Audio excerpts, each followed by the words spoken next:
Hey guys, we're back. I am going to use, in my last video, we made this book cloth using just cotton fabric and um, tissue paper. And we used heat and bond to kind of adhere that tissue paper so that when we put glue on top, it won't soak through. So I thought I'd hop on here and cover my little book covers with this pretty little fabric.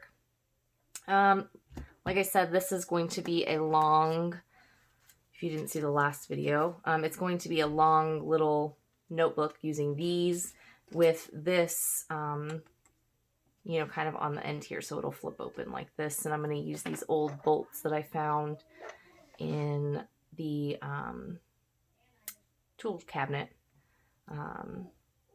to hold everything together. So if you don't want to do like old bolts, you could even use scrapbook posts, the screw-on scrapbook posts. You can get those at craft stores. If you didn't want silver, you could use alcohol inks to kind of change the color or make them brown or whatever. But that's the plan with this. So to cover this, I just have a piece of chipboard. I got this at Hobby Lobby back in the picture frame area. So it came in like a huge, oh my gosh, I think it's like 4 foot by 3 foot board for, putting in the back of picture frames and things. That's what I grabbed. And it was way cheaper than buying packs of chipboard, even on Amazon. This was way cheaper. So for this, I'm just going to use some tacky glue. If you have PVA, you can use that too. I don't happen to have any. So this is what I'm going to use. I'm going to grab a baby wipe because I know that my hands is going to get a little dirty. Or messy, I should say. And baby wipes are always my go-to. Keep them on hand. If you have a, oh gosh, I can't get this open. If you have a, oh my gosh, what am I trying to say? Brush. That would be really helpful too. It'd probably be a lot easier with a brush. But I don't really have an old brush that I want to use as a glue brush. So I'm just going to use my finger.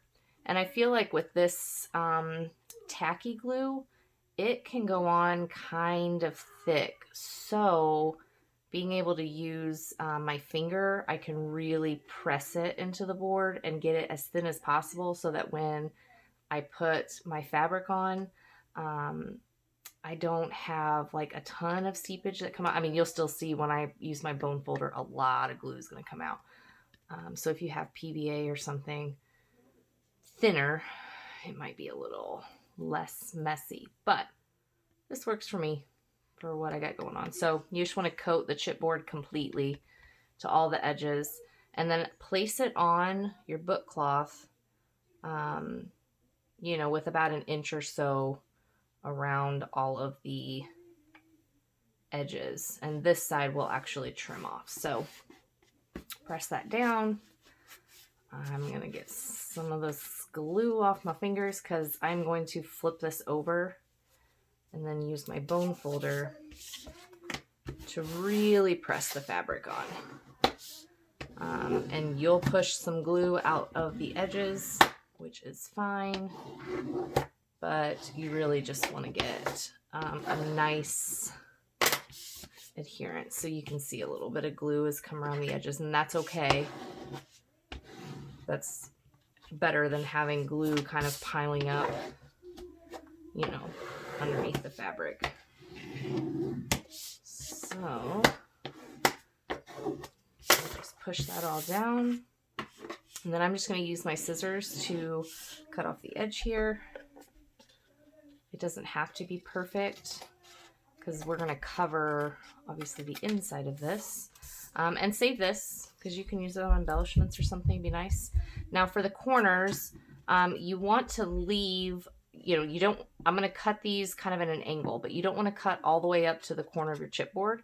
The depending on the chipboard thickness that you have, you want at least that much space to kind of go up over the edge. So it's not a whole lot, but if you cut it all the way to the corner, you have more of a chance that your corner is going to kind of be exposed. So cut these at an angle like that, so you can see I've left a little bit there. So we're going to do that to all the corners.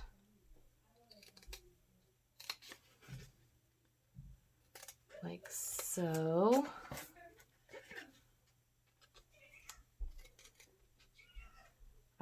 I've seen on Instagram, a few accounts have this little tool that you can put on the corner, and it kind of bevels the edges and leaves that space for you. I really want to get one, but all of the accounts I've seen that use it are overseas, so I don't even know if you can get it here in the US, but it looks really cool. All right, so for the sides, what I'm going to do is just fold these over. I like to put a little bit of glue on kind of the edge here, just to make sure that I get a good, you know, kind of round over on that edge, and then spread it all out.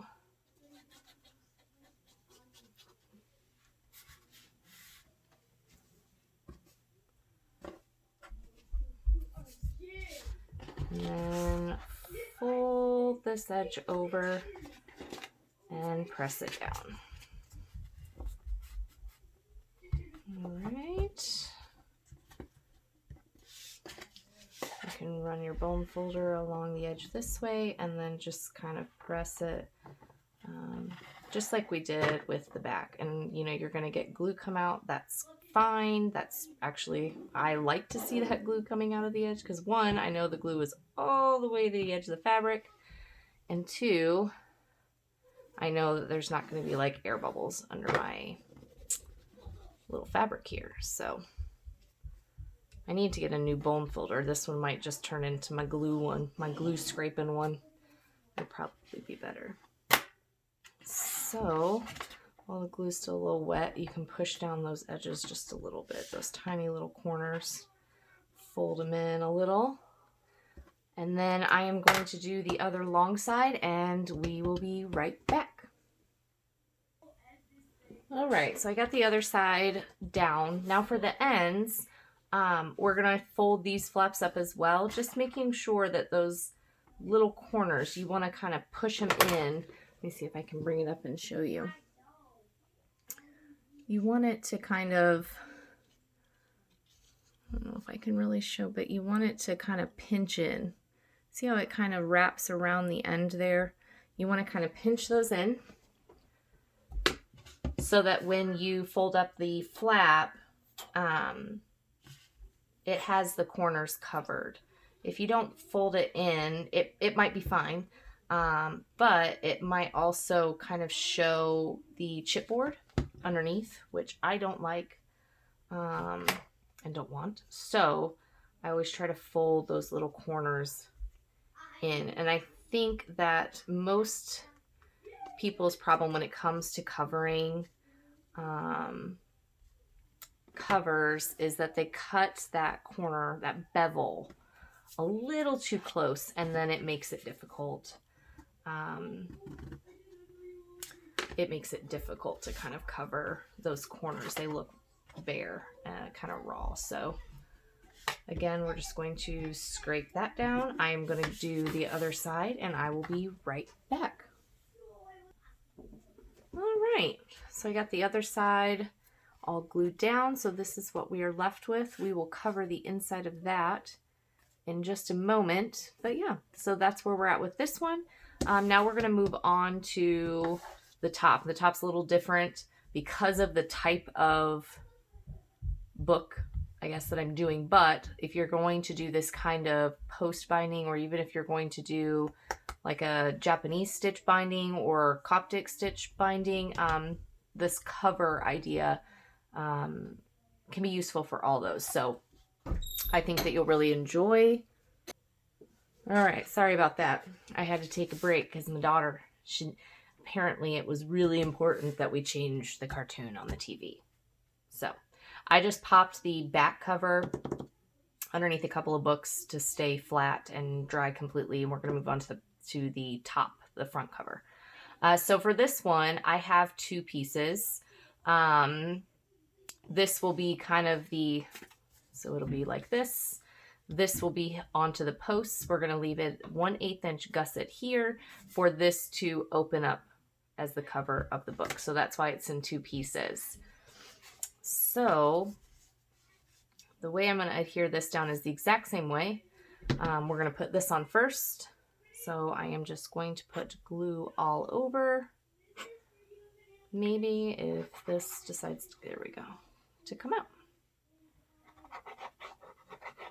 And then I'm just going to spread it around. It looks like it's not a whole lot, but once you start spreading this around, it really goes a long way. And I have learned that less is more with this glue. Otherwise, when I use my bone folder, it gets everywhere. Absolutely everywhere. So, and you can see using your finger, it really spreads it out. I mean, you're able to really push it a long way. So it's a little messier, but I think it gives you a much thinner coat, which I appreciate. So we are just going to sit this down the same way to this edge here. Make sure I'm kind of straight. A little maybe. There we go. All right. And I'm going to go ahead and flip this over and really press it down before I move on to my little spine piece. Just to make sure that it's down. Okay, there's that. Now for this piece, I want to leave a 1/8 inch space. The way that I've cut these boards is the entire back piece is, I've accounted for this 1 inch or 1/8 inch space, I guess I should say. And then I'm also going to use my ruler to make sure that these are even with one another. So let me put glue on the back. This shouldn't need very much at all because it's so tiny. It's only 1 inch wide. So, open, here she is again. I gotta lock this. Hang on just a second. Sorry about that. All right, so I've just spread glue all over this. And then I am going to, like I said, use my ruler pressed up against the bottom edge of this piece. And I'm going to set it 1/8 of an inch separated. And like I said, I'm also using this ruler to push this up and even so that I can make sure these are all aligned. Like so. And then I'm just going to press that down really good. Move that out of the way. Flip it over and give it a little rub.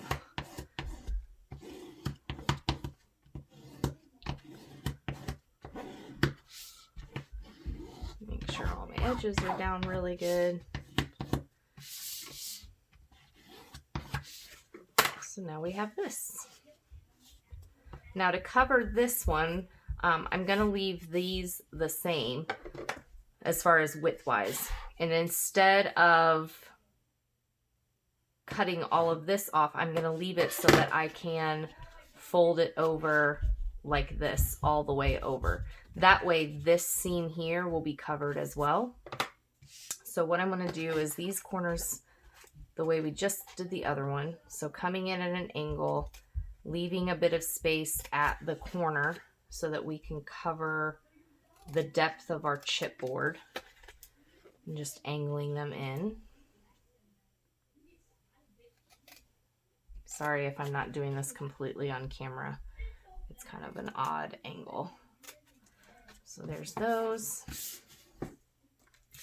And then for this one, I'm going to come in at an angle like this to this corner.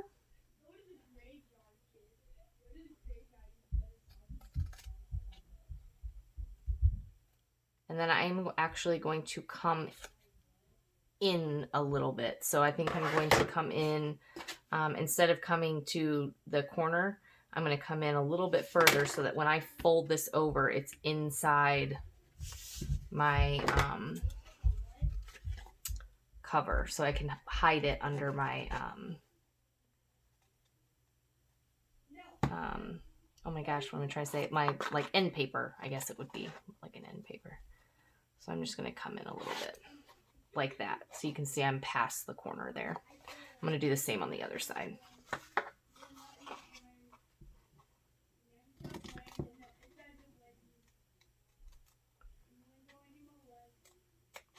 And then I am just going to trim down this way to meet up with that cut mark I just made. And you can try to make this as straight as possible if you're more comfortable with a ruler. You can absolutely use a ruler.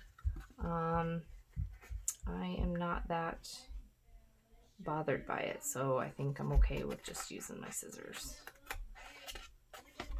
So there we go. Then, like I said, we're going to cover the sides. We're going to pull this all the way over so that we can cover this inside piece as well. So to start, I am going to do the long sides first, just like we did on the other one. And so I'm going to do this side and the end, and then I will come back to show you how I'm going to do this side here. Just for the sake of time, I will be back. All right, so I got all the sides covered. I used my bone folder to kind of push the fabric down into our little gusset there. And then after it dries, we'll do the same on the back here, just to have a nice little crease. But for this part, what we're going to do is I want to put glue all over this, as well as down in this gusset, because we're going to push it down in there again. I want to make sure that it stays. So I am just going to cover all of this, and then I'm going to cover this little flap lightly. And I'm only doing that because I don't really know exactly where on this part that fabric is going to fall, so I would rather cover it here than overdo it, you know, if that makes sense. You know what I mean. So I'm just going to spread it out on the fabric here, so that I can, that's what I needed. And just get it all the way to the edges. I need a little bit more in the middle. Oh my goodness, my daughter again. I really should have waited until she went to sleep, I guess, but I wanted to work on this and I wanted to film it, and so here we are. So there's that. Wipe my finger off, and then we are going to fold this over. Make sure our corners are tucked in well. These are a little bigger, you know, than I usually have them, but I think it'll be okay. I don't think I'll need to trim them at all. I just want to make sure I get them in there. All right.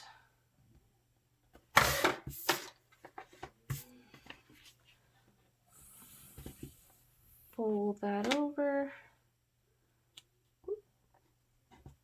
And press it all down.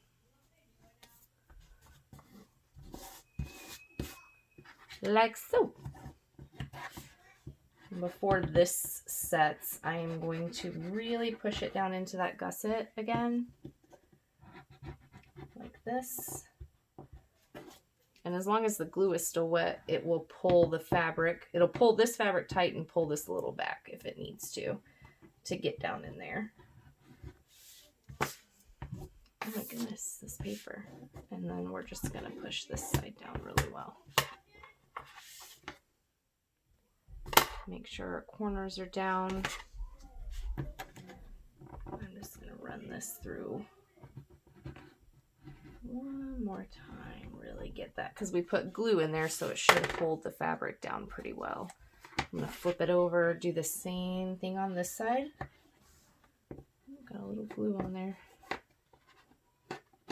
There we go. Do the same thing. You can probably tell by my finger I'm really pushing to get that nice indentation there. There we go. So now we have that. So when this is under my little ruler piece here, the cover will still be able to open. So I hope you guys found that a little helpful. Like I said, it's a little bit different with this, you know, flap and having the spine, you know, on this edge. But you can imagine if you had two, let me grab the other one. If you were doing this out of one, you know, piece of fabric, right? This part would be the same, just multiplied by 2, because you would do it over here as well, as far as getting your gusset crease in, you know, and folding everything over. So this will be my little journal. I need to pick out what pages I want to put on the inside, but I think I will save that for the video where I kind of start to put everything together. Mostly because I haven't picked those papers yet. So I want to take a minute to figure out what papers I want to put in there. So stay tuned and we'll finish this little guy up soon. I'll see you guys next time. Bye.